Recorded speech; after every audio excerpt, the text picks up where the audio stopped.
Hello, this is Lee Dales with my review on our Titus Andronicus work. So we was asked by the Royal Shakespeare Company to produce a film based upon a segment of text that they gave us, and one of the strict guidelines was that we could not edit the text, and it must have been the original language used by Shakespeare. However, we could cut segments out of the text if we needed to.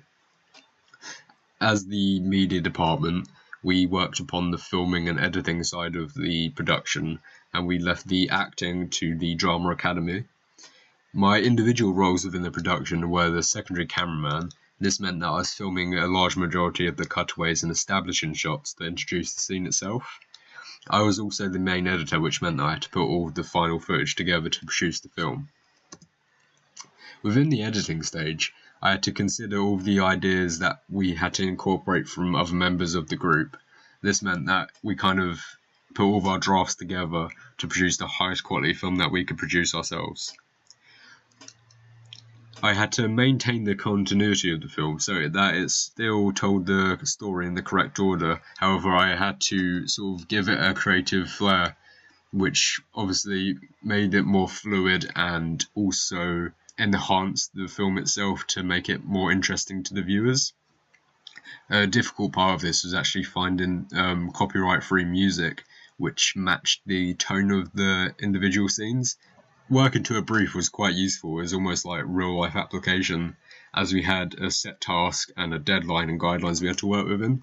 And I think this kind of helped us manage ourselves a lot better, so we had to work efficiently alongside the Drama Academy while having to plan and obviously efficiently produce the final piece within the guidelines and also the deadline given to us, so we had to work quite hard within this time period. Once the film was finished, we then sent it to the individuals who were behind the Royal Shakespeare Company and this project, and they gave us some feedback upon our film. So the main key aspect that they said was that the film itself helped boost the performances of the characters, and I think this is quite good as it sort of shows the link between on-screen films and also plays. The main criticism we received was about the frame of the shots, as some characters' heads were cut off during the film, and obviously this was a major thing that we would need to improve if we was to reproduce the film. And some other minor improvements were to do with audio levels in some shots, as they spiked and became too loud, which made them become distorted and obviously reduced the overall quality of the film. We then sent the film out to general public and asked them to fill out a questionnaire to actually receive more feedback. So just similar to the client feedback, they said that we needed to improve the frameness of our shots and also the audio levels. And they also commented on the clarity of the story. However, this may be due to them not fully knowing Titus Andronicus as well as members of the Royal Shakespeare Company.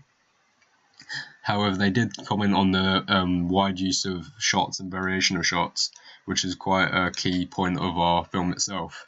And they also commented that the flow and editing and the music used was very useful. So upon the feedback, they said that they worked very well and enhanced the character's performance, which she wouldn't have actually been able to do herself without the use of post-production effects. Secondly, one of the shots you can see here where the framing obviously would need to be improved if we was to reproduce this, as the actress's head is actually cut off. And finally, this is a shot where the audio levels spiked, and that we should obviously, if we was re-recording this, make sure that the audio levels are correct so to prevent any distortion.